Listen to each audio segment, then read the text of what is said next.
Welcome back to Divi Study channel. Today is 3rd November 2020. So let's start our video with the motivational quote of the day.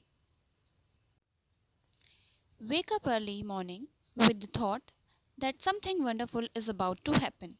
तो इसी motivational quote के साथ start करते हैं अपने दिन का और इस वीडियो का. So the first question is, which state has celebrates unity with मेरा होचोंगवा? ये एक फेस्टिवल है जो कि एक स्टेट में मनाया जाता है, तो हमें बताना है कि वो कौन सा स्टेट है.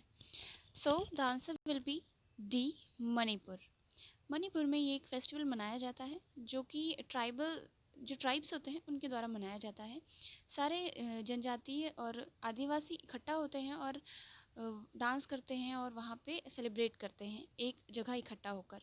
तो बहुत सी भीड़ जमा हुई और एक दूसरे को गिफ्ट सब कुछ उपहार देकर ये फेस्टिवल मनाया जाता है. मणिपुर की बात है तो मणिपुर की जो कैपिटल है वो क्या है?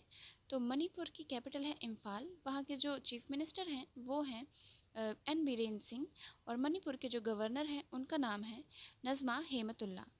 Next question, the Roshni act is related to which state और यूटी? रोशनी अधिनियम किस राज्य व केंद्र शासित प्रदेश से संबंधित है?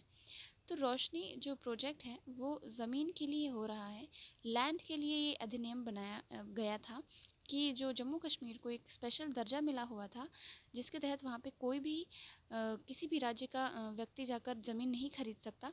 उस उस एक्ट का अब खंडन कर दिया गया है, उसे हटा दिया गया है. जैसे 35A और 370 एक्ट हटाया गया था, उसी प्रकार से ये भी रोशनी एक्ट था जिसे हटा दिया गया है. अब जम्मू कश्मीर में जाके कोई भी किसी भी स्टेट का नागरिक वहाँ पे ज़मीन खरीद सकता है. जम्मू कश्मीर की बात है तो वो एक यूटी है. वहाँ के जो एलजी हैं, लेफ्टिनेंट गवर्नर, वो कौन है? मनोज सिन्हा. नेक्स्ट क्वेश्चन अगर हम देखें, which statement is incorrect about BrahMos missile? BrahMos missile के बारे में कौन सा कथन गलत है? तो A, supersonic cruise missile, B, cruise missile, C, Sukhoi fighter aircraft, D, Bay of Bengal. तो ब्रह्मोस एक सुपरसोनिक क्रूज मिसाइल है और वो क्रूज मिसाइल है, ऑब्वियस सी बात है. सुखोई फाइटर एयरक्राफ्ट भी है वो, और बे ऑफ बंगाल के पास इसका परीक्षण हुआ था. तो इसका आंसर होगा डी, नन. इनमें से कोई भी कथन गलत नहीं है. Next question, Which state has celebrated Formation Day on 1st November? किस राज्य ने 1 नवंबर को स्थापना दिवस मनाया है? सो आंध्र प्रदेश, पंजाब, हरियाणा, छत्तीसगढ़, इन सभी राज्यों ने 1 नवंबर को अपना स्थापना दिवस मनाया है. इन्हीं के साथ और भी कई राज्य हैं जिनका स्थापना दिवस 1 नवंबर को मनाया जाता है. अगर हम आंध्र प्रदेश की बात करें तो आंध्र प्रदेश की कैपिटल है अमरावती. वहाँ के जो चीफ मिनिस्टर हैं उनका नाम है जगन मोहन रेड्डी और वहाँ के जो गवर्नर हैं उनका नाम है विश्वभूषण हरिचंदन. पंजाब की अगर हम बात करें तो पंजाब की कैपिटल है चंडीगढ़ और जहाँ वहाँ के जो पंजाब के जो चीफ मिनिस्टर हैं उनका नाम है अमरेंद्र सिंह. और गवर्नर की बात अगर हम करें तो विजेंद्र पाल सिंह बदनौर पंजाब के गवर्नर हैं. हरियाणा की अगर हम बात करें तो हरियाणा की कैपिटल चंडीगढ़ है और वहाँ के जो चीफ मिनिस्टर हैं उनका नाम है मनोहर लाल खट्टर. और गवर्नर की बात करें तो सत्यदेव नारायण आर्य. छत्तीसगढ़ की कैपिटल है रायपुर. छत्तीसगढ़ में जो चीफ मिनिस्टर हैं उनका नाम है भूपेश बघेल और वहाँ की जो गवर्नर हैं वो हैं उनसैया उइके. तो इसका आंसर तो ऑल ऑफ द अबव था. So D is the right answer for this question. Next question. Shivalik elephant reserve is located in which state? Shivalik हाथी रिजर्व किस राज्य में स्थित है?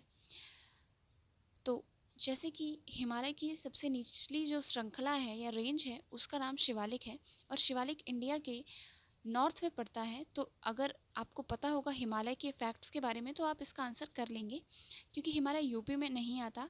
महाराष्ट्र तो दक्कन या फिर हम साउथ इंडिया की बात करें उस एरिया में पड़ता है और गुजरात तो वेस्ट में पड़ता है और केरल भी साउथ इंडिया का पार्ट है. तो आंसर इसका होगा ऑब्वियस सी बात है उत्तराखंड.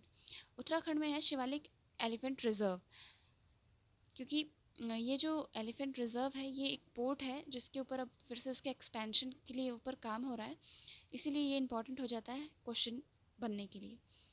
नेक्स्ट क्वेश्चन,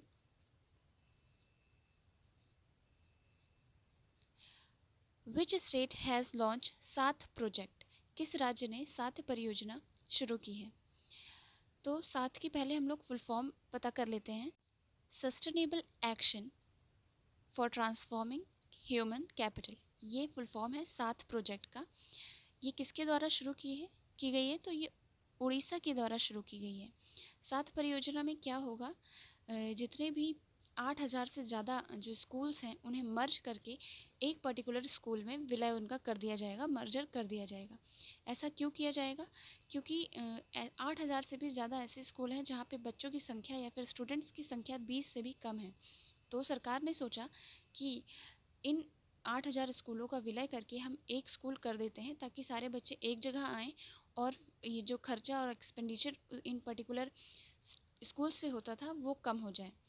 तो इसी के चलते ये 7 परियोजना शुरू की गई है। कहाँ? उड़ीसा में। ये परियोजना 3 स्टेट्स में कुल मिलाकर शुरू हुई है। पहली है झारखंड, दूसरा है मध्य प्रदेश और तीसरा है उड़ीसा। अगर हम 7 परियोजना की बात करें तो इसके खिलाफ प्रोटेस्ट भी चल रहा है, क्योंकि हमारे संविधान में जब से RTE राइट टू एजुकेशन जोड़ा गया है 2009 से, तब से एक उसी में आर्टिकल है या फिर उसमें एक सेक्शन है, सेक्शन 3 और सेक्शन 8, जो कि ये कहते हैं कि कोई भी विद्यार्थी या स्टूडेंट अपने सबसे पास वाले स्कूल में जाने का उसे पूरा हक है कि वो वहाँ जाके पढ़ाई कर सके। बट इस स्कीम के तहत उसका खंडन हो रहा है, तो इसी वजह से प्रोटेस्ट चल रहा है। उड़ीसा की अगर हम बात करें तो कैपिटल है भुवनेश्वर, चीफ मिनिस्टर है नवीन पटनायक और गवर्नर हैं गणेशी लाल। Next question,